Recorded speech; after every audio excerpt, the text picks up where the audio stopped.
எப்படி பொக்கிஷத்தை சேர்த்து வைக்க முடியும்? பரலோகத்துல எப்படி ஒரு மனுஷனுக்கு பொக்கிஷம் சேரும்? மத்தேயு 19:21. அதற்கு இயேசு, நீ பூரண சர்க்குணனா இருக்க விரும்பினால் போய் உனக்கு உண்டானவைகளை விற்று தரித்திரருக்கு கொடு, அப்பொழுது பரலோகத்தில் உனக்கு பொக்கிஷம் உண்டாயிருக்கும், பின்பு என்னை பின்பற்றி வா என்றார். இங்க ஒரு பெரிய பணக்காரன் ஒரு வாலிபன் இயேசுட்ட வர்றான். நான் பரலோகத்துக்கு போகணும்னு சொல்றான். உடனே இயேசு அவனுக்கு சொல்றாரு, நீ கற்பனைகளை கை கொள்ளு. அவன் பட்டுன்னு பேசிட்டான், அதை நான் சின்ன வயசுல இருந்தே ஃபாலோ பண்ணிட்டு வரேன். உடனே பார்த்தாரு இயேசு, உன்கிட்ட ஒரு சின்ன குறை இருக்கப்பன்னாரு. என்ன குறைன்னு சொன்னான். நீ பரலோகத்துக்கு போகணுமா, சரி ஒண்ணு செய், எல்லாத்தையும் வித்து தருத்திற்கு கொடுத்துருனாரு.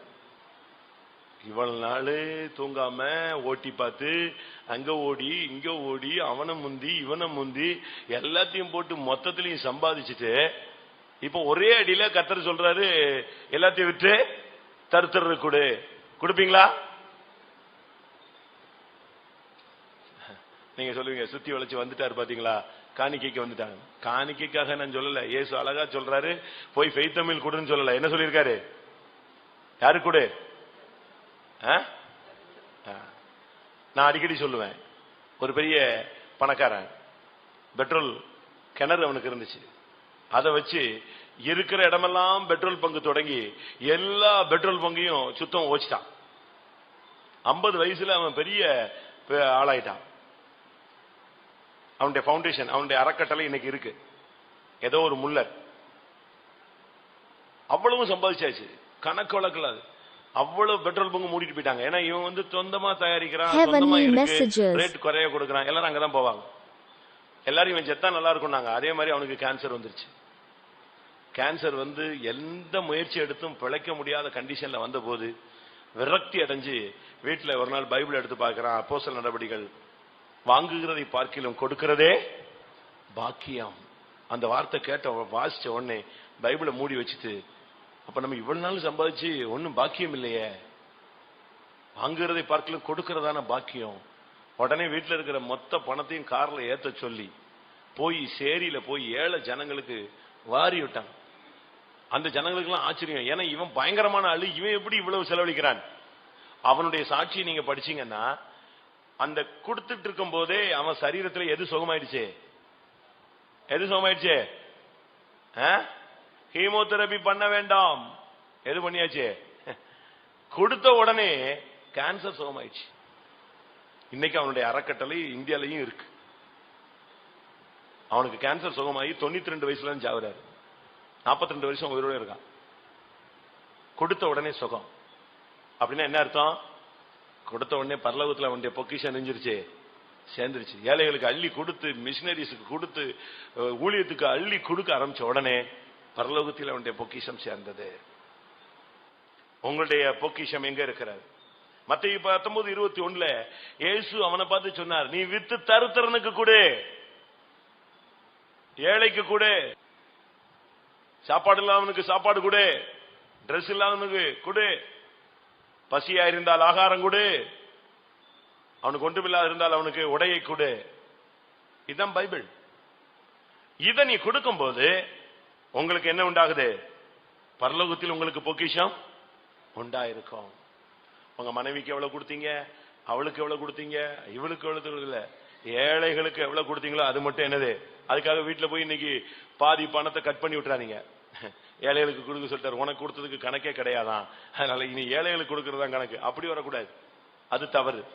நம்ம ஆளுங்க இப்படி போனா அப்படி வந்துருவான், அப்படி போனா இப்படி வந்துருவான். ஏர்போர்ட்ஸ்ல வேலை பார்க்கிற ஒரு சகோதரர் நடராஜன் ஒருத்தர் இருந்தார் பட்டாபுராம்ல. நான் அப்ப சின்ன பிரதர். அப்படியே ஆவில் நஞ்சிட்டே பிரசங்கத்தை கட்டிட்டே இருப்பாரு. ஒரு ஹிட் பாயிண்ட் சொல்லிட்டோம்னா ஹல்லேலூயா கத்திடுவாரு. உடனே எல்லாரும் அவரை தான் பார்ப்பாங்க. அவ்வளவு ஆக்ரோஷமா பிரசங்கம் கேட்டுட்டே இருப்பாரு. ஒரு நாள் பிரதர் கூப்பிட்டு சொன்னாரு, நீ இப்படி கத்தாத, எல்லாரும் டிஸ்டர்பா இருக்குன்னு. எனக்கு டச் ஆயிடுச்சுன்னா கத்தத்தான் செய்வேன், அப்படிப்பட்ட ஆள். ஆனா டெய்லி சாயங்காலம் வீட்டுக்கு வாங்கிட்டு போவார்.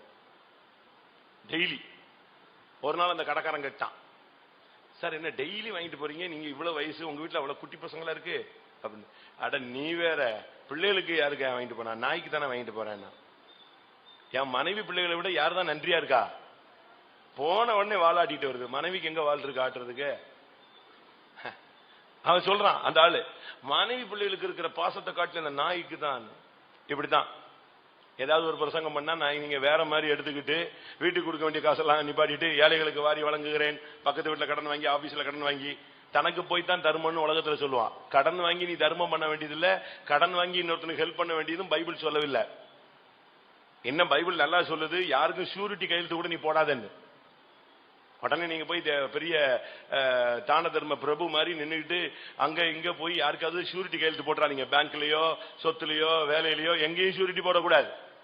அந்நியனுக்காக பிணைப்பட்டால் ஒன்று செய், தூங்காம போய் அவன்கிட்ட கிளியர் பண்ணி காரியத்தை சரிப்படுத்துன்னு பைபிள் சொல்லுது. அதனால ஷூரிட்டி நீங்க நிக்க கூடாது.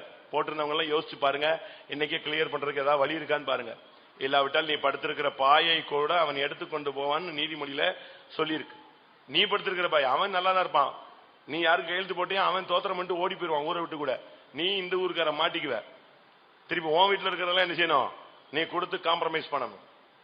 அதனால உங்களுடைய பொக்கிஷம் பரலோகத்தில் இருக்கணும்னா ஏழைகளுக்கு கொடுங்க. இதுக்கு இன்னொரு வசனம் சொல்றேன். 1 தீமோத்தேயு 6ஆம் அதிகாரம் 18-19.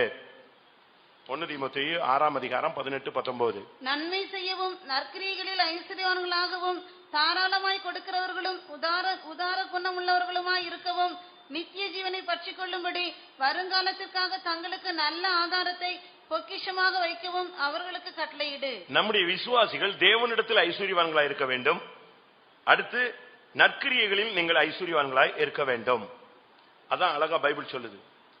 தேவனிடத்தில் ஐஸ்வர்யம். லூக்கா 12:21 அவன் தேவனிடத்தில் ஐஸ்வர்யவானாயிராமல் தனக்காக சேர்த்து வைத்தான்.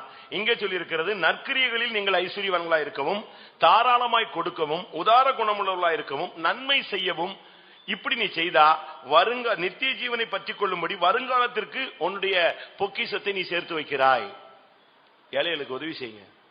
கேட்கிற யாருக்காவது உதவி செய்யுங்க.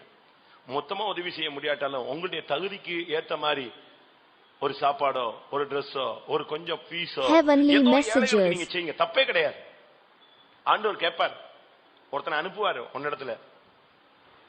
நானு ஏரல்ல ஒரு நாள் ஒரு ஸ்கூல்ல, நான் அப்ப விசுவாசியா இருக்கும்போது ஏரல்ல ஒரு சென்ட் தெரசா ஸ்கூல்னு ஒண்ணு இருக்கு. அந்த ஸ்கூல்ல ஒரு ப்ரோக்ராமுக்கு பாக்கிறதுக்கு போயிருந்தேன். கடவுள் வர்றாருன்னு சொல்லி இருக்கிறாரு ஒருத்தன். அதுக்காக ஒரு போர்வை வாங்கி வச்சிருப்பான், சாப்பாடு வாங்கி வச்சிருப்பான், பழம் வாங்கி வச்சிருப்பான், குடிக்க வாங்கி வச்சிருப்பான், எல்லாம் வாங்கி வச்சுட்டு வெயிட் பண்ணிட்டே இருப்பான். இவர் வரமாட்டாரு. திடீர்னு ஒரு பிச்சைக்காரன் வருவான். ஐயா ரொம்ப குளிர் அடிக்குது, கொஞ்சம் ஏதாவது போர்த்திக்கு துணி வைங்க. இவர் வர்றதுக்கு முன்னால இவன் வந்துட்டானே யோசிச்சுட்டு ரொம்ப நேரம் யோசிப்பான். என்ன பண்றது, வேற வழியே இல்லாம சரி அவர் வந்தா நம்ம குடிக்க சாப்பாடு கொடுத்து அட்ஜஸ்ட் பண்ணிடலான்னு இதை கொடுத்துருவான். கொஞ்ச நேரம் கழிச்சு இன்னொருத்த வருவான். ரொம்ப தாகமா இருக்கு, ஏதாவது குடிக்க கொடுங்க. இது சோதனையால இருக்குன்னு சொல்லிட்டு அவன் குடிக்க கொடுத்துருவான். அடுத்து ஒருத்தன் சாப்பாட்டுக்கு வருவான். இப்படி வரிசையா வந்து எல்லாரும் வாங்கிட்டு போயிருவான். எல்லாரும் முடிஞ்ச உடனே யார் வந்துருவா, இறைவன் வருவார். இவனுக்கு விரிக்கிறதுக்கு ஷீட் இருக்காது, கொடுக்கறதுக்கு பழம் இருக்காது, வைக்கிறதுக்கு சாப்பாடு இருக்காது, வைக்கிறதுக்கு தண்ணி இருக்காது, அலமோதுவான். அப்ப அவர் சொல்லுவாரு, ஏன் இப்படி பரிதவிக்கிற என்னன்னு. இல்ல ஆண்டவரே, நான் நல்லா சாப்பிட்டுட்டேன், எனக்கு குளிரே அடிக்கல, நான் நல்லா குடிச்சிட்டேன், எல்லாமே இருக்கு. இல்ல இன்னொருத்த வந்து எடுத்துட்டு போயிட்டான், அதான் என்ன பண்ணுன்னு தெரியல. இல்ல அவனுக்கு எதை செய்தாயோ அதை நீ எனக்கே செய்தாய். இந்த சிறியரில் ஒருவனுக்கு எதை செய்கிறீர்களோ அதை எனக்கே செய்கிறேன். இதான் பைபிள். அவனுக்கு பரலோகத்துல பொக்கிஷம் வேணுமா, வித்த தருத்தரனுக்கு கொடு, நன்மை செய், தாராளமாய் கொடு, தேவனிடத்தில் ஐஸ்வர்யவனாய் மாறு, நற்கிரியைகளில் ஐஸ்வர்யனாய் மாறு, உதாரத்துவமாய் கொடுத்து பழகு, வருங்காலத்துக்கு நல்ல ஆதாரமாகிய பொக்கிஷங்களை சேர்த்து வை. இதுதான் நம்முடைய பொக்கிஷம்.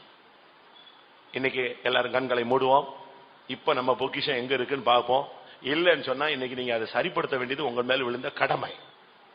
நீ இப்படி ஒப்பு கொடுக்க ஆரம்பிக்கும் போது தமிழ்ல சொல்லுவாங்க, மனம் இருந்தால் மார்க்கம் உண்டு. அதுபோல இன்னைக்கு நீ பரலோகத்துல பொக்கிஷத்தை சேர்த்து வைக்க நீ மனசை செலுத்தினேன்னா கர்த்தர் தனது அருமையான நல்ல பொக்கிஷசாலையாகிய வானத்தை உனக்காக திறப்பார். உபாகமம் 28:12 சொல்லி இருக்கிறது, அவர் தன்னுடைய நல்ல பொக்கிஷசாலையாகிய வானத்தை உனக்காக திறப்பார். நீ உன்னுடைய மனசு உனக்கு வந்துருச்சுன்னா கர்த்தர் மார்க்கத்தை உனக்கு உண்டு பண்ணுவார். எல்லாரும் கண்களை மூடி சில நிமிடங்கள் முழங்கால் படியிடுவோம்.